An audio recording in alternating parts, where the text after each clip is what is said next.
What's going on, everyone? This is Carl for carlfernandez.com, and today on Carl's Corner, I'm taking a look at this, the DJI Osmo.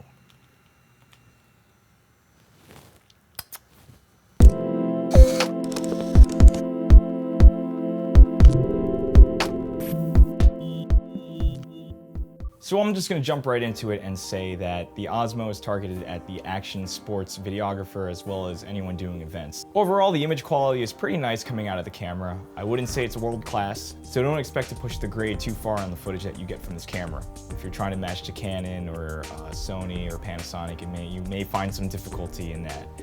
But overall, the footage is nice and sharp. The build quality is also pretty okay. Very light. You can easily put this in your book bag and travel with it and not even know that it's there.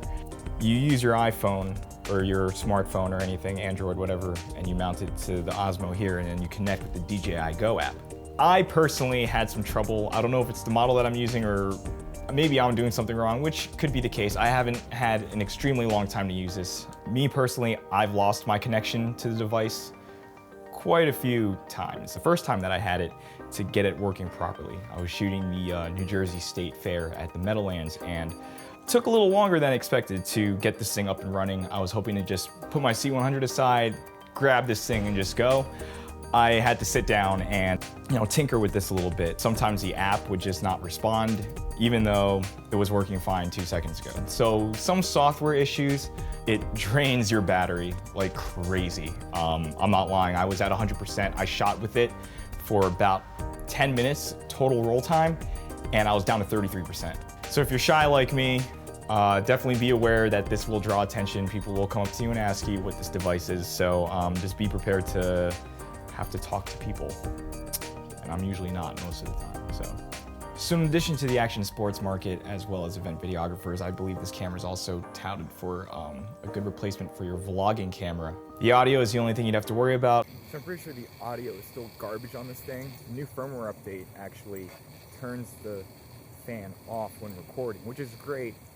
Doesn't really help much, but the motor noise from it did kill the audio completely, so it's good to see that they got rid of that. So it does include a 3.5mm mic jack. If you wanted to add an external microphone, it is very well possible on this. But overall, it's a cool device. For the first generation, it's definitely got its merit. It does everything it's supposed to do well. When it works, the footage looks great right out of the camera. Again, don't expect to mix it with any other higher end cameras. I personally won't buy it at this time. Maybe if I find it used somewhere, it would be great. But I would love to try it with the X5 camera.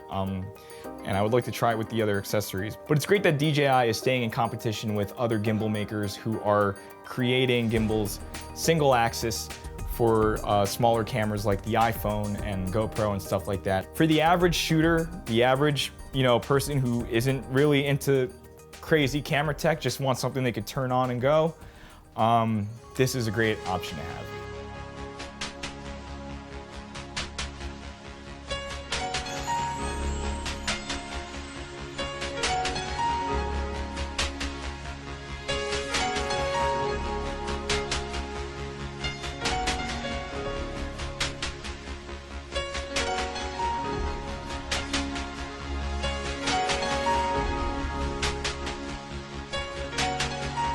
So I hope you guys enjoyed the footage.